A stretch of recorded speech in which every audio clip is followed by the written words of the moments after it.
Okay, my thoughts on time at 24. I think it's fucking stressful. I think that the more time you have in life, the more stressed you are about time because you haven't lived enough of it to realise how it works and that it's not equal. An hour is not equal, and it's not this whole thing if you're sad an hour is longer than if you're happy.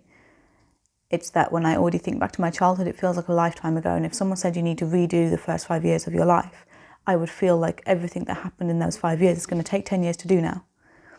And it's not the fact. It's not the case of it. And I don't want to stand here and say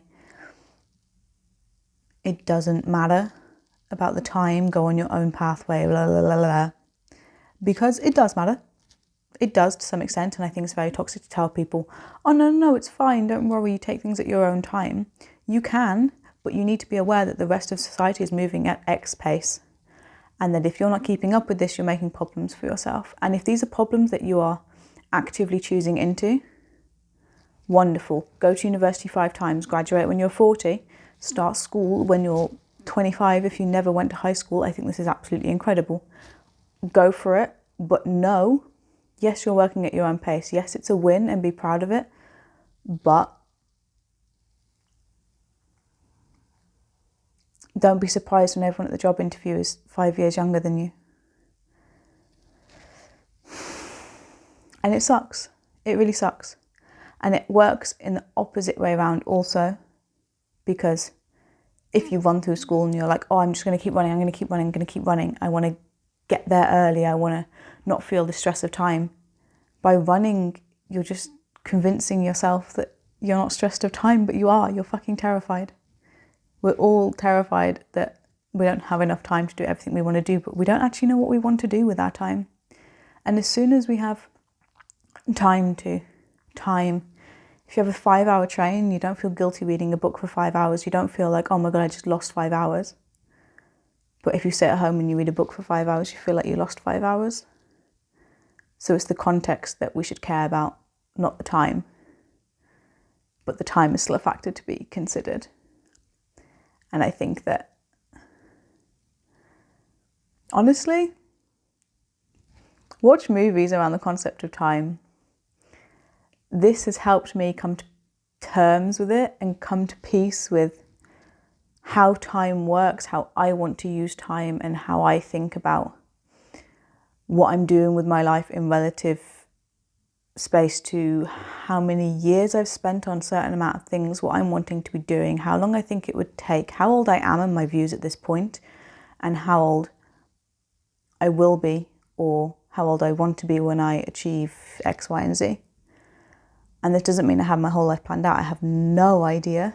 And I still do feel the pressure of time a lot. I feel terrified that I'm already too late to figuring out what I want to do. And I've only just slowly started figuring it out in the last 3 months. And I'm not too late and I'm not too early. And there's going to be people 10 times younger than me at all my auditions. And there's going to be people 10 times older than me at all of my auditions.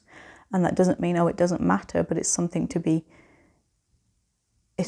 realise, and it's something to realise the benefits and downsides of both, I think, to see that.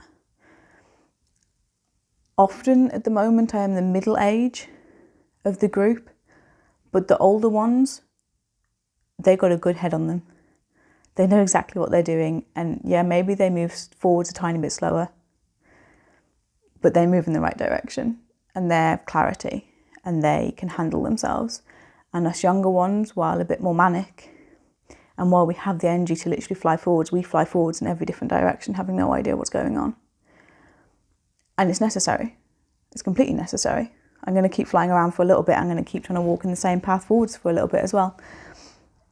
And I think that sometimes to realise that 10 minutes can be fuck all, can be everything all at once, and not in the most existential way, like, oh, it's the end of the world and you need the most important task ever. But if I have 10 minutes, reading a book for 10 minutes, meditating for 10 minutes, scrolling on Instagram for 10 minutes, I'm not saying that this last one's bad. But it's 10 minutes in a plank. It's a different 10 minutes. 10 minutes on stage, different 10 minutes. to value my 10 minutes, to divide how much I get paid per show, to figure out how much I get paid per minute. And then when I'm at home doing my work, like how much do I value my minute? Maybe not even in money, in the amount of effort it takes for me to complete that minute. And to bother keep going when you don't have much going on, to be like, what do I do for the next 5 minutes? What do I do for the next hour? What do I do for the next 2 hours? That's how you literally keep yourself going, is with time. As much as we all want to run away from it, time is what keeps us going. Because at the end of the day, when you want something to end, you're wanting the time of it to be over. When you're in pain, you're wanting the pain to be done, and you know that pain just doesn't get turned off. It goes away in time. So we're always playing with time. We're always waiting time to be over. And if you know a plank is a really long 10 minutes, and you know 10 minutes of scrolling Instagram is the shortest 10 minutes ever, and you're in pain and you just need it to be over, this can help you. And I think if you have 10 minutes at home and you're really sad and you don't want to do anything and you feel like 10 minutes is a lifetime, what do you do with your next minute? If you have 1 minute, what do you want to do? You want to make a cup of tea? Great, now you have a cup of tea.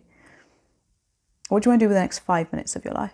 What do you want to do with the next 10 minutes, 20 minutes, 30 minutes, an hour, 2 hours, 5 hours? And then at some point you have a plan for a day and you're so excited. And the next day then, because of that last day, you have another plan.